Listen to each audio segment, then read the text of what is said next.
2022 उत्तराखंड में विधानसभा चुनाव होंगे, लेकिन इस बार विधानसभा के चुनाव बेहद ही रोमांचक होंगे।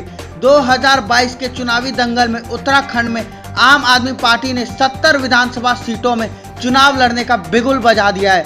सत्ता में काबिज बीजेपी जहां इस बार भी अपनी जीत को लेकर पूरी तरह आश्वस्त नजर आ रही है, तो वहीं कांग्रेस भी अपनी चुनावी तैयारी में जुटी है।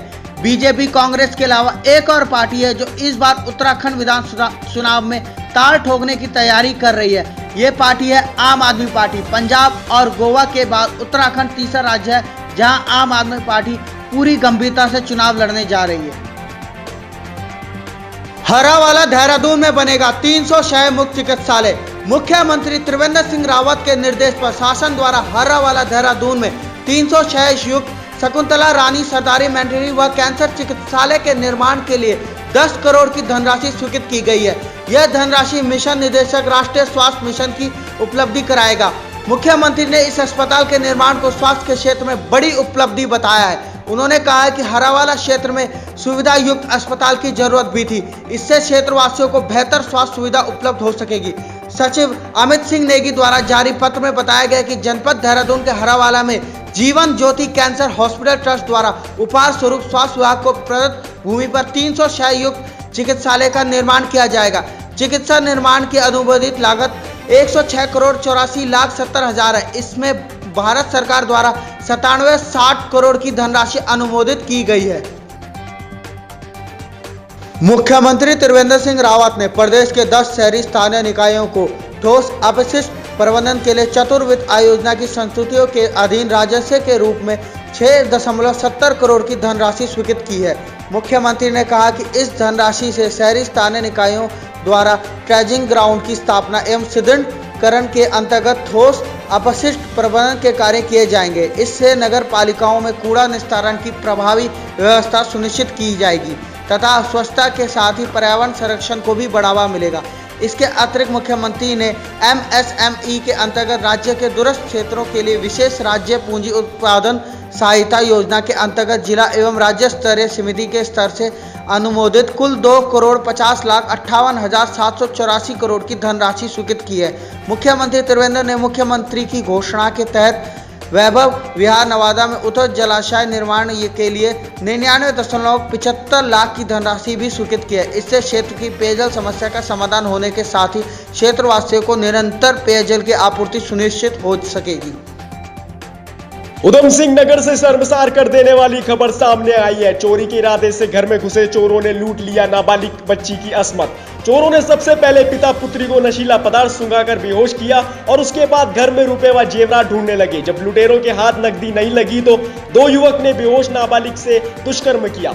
सुबह जब किसान का बेटा घर पहुंचा तो पिता और बेटी दोनों बेहोशी की हालत में मिले, जिन्हें तुरंत निजी अस्पताल में भर्ती कराया गया। इस बीच पुलिस मौके पर पहुंची तो घर में रखी नकदी सुरक्षित मिली। बाद में नाबालिग पीड़िता ने चारों युवक के बारे में पुलिस को बताया। नाबालिग संग दुष्कर्म की पुष्टि होने पर पुलिस ने इस मामले में उक्त चारों दोषियों को गिरफ्तार कर जेल भेज दिया। बीते कुछ दिनों से द्वारहाट के विधायक महेश नेगी खासा सुर्खियों में बने हुए हैं। उन पर महिला ने शारीरिक शोषण व अपने दूध मुए बच्ची के पिता होने का लगाया है गंभीर आरोप। मामले की गंभीरता को देखते हुए डीआईजी अरुण मोहन जोशी ने कहा, अगर जांच में दुष्कर्म की पुष्टि होती है तो विधायक को तुरंत ही गिरफ्तार किया जाएगा।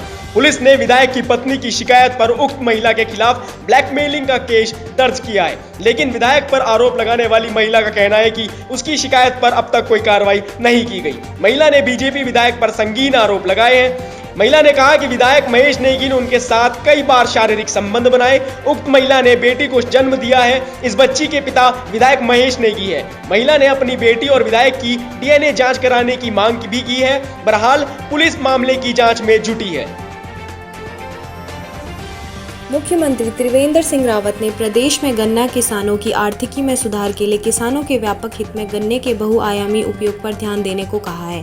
18 अगस्त को मुख्यमंत्री आवास में बाजपुर चीनी मिल परिसर में प्रस्तावित एथेनॉल प्लांट की स्थापना के संबंध में आयोजित बैठक में मुख्यमंत्री ने निर्देश दिए हैं कि प्रदेश की चीनी मिलों के आधुनिकीकरण, गन्ना उत्पादन के विविधीकरण, ऊर्जा उत्पादन, एथेनॉल उत्पादन पर ध्यान दिया जाए।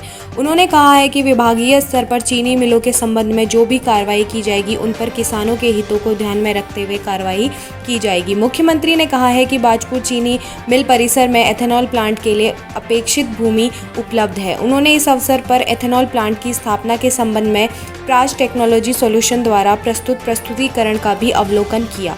मुख्यमंत्री ने अन्य चीनी मिलों में भी इसकी संभावना तलाशने की बात कही। चीनी मिलों में चीनी के अलावा सीरा व बगास का भी बेहतर उपयोग हो, इस दिशा में भी कार्य योजना बनाई जाए। इस अवसर पर मुख्यमंत्री के तकनीकी सलाहकार नरेंद्र सिंह, प्रबंध निदेशक गन्ना एवं चीनी चंद्रेश यादव, बाजपुर चीनी मिल के जीएम प्रकाश चंद्र सहित अन्य अधिकारी भी उपस्थित थे।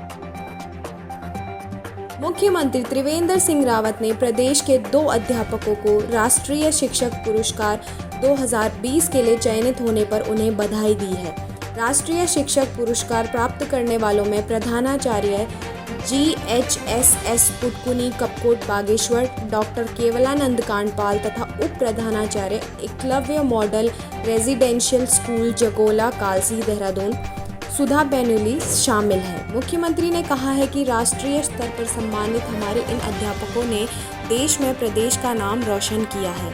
उन्होंने इस सम्मान को अन्य शिक्षकों के लिए भी प्रेरणादायी बताया है। उन्होंने कहा है कि देश में एकलव्य मॉडल रेजिडेंशियल स्कूलों में सम्मानित होने वाली सुधा बेनुली पहली अध्यापिका है।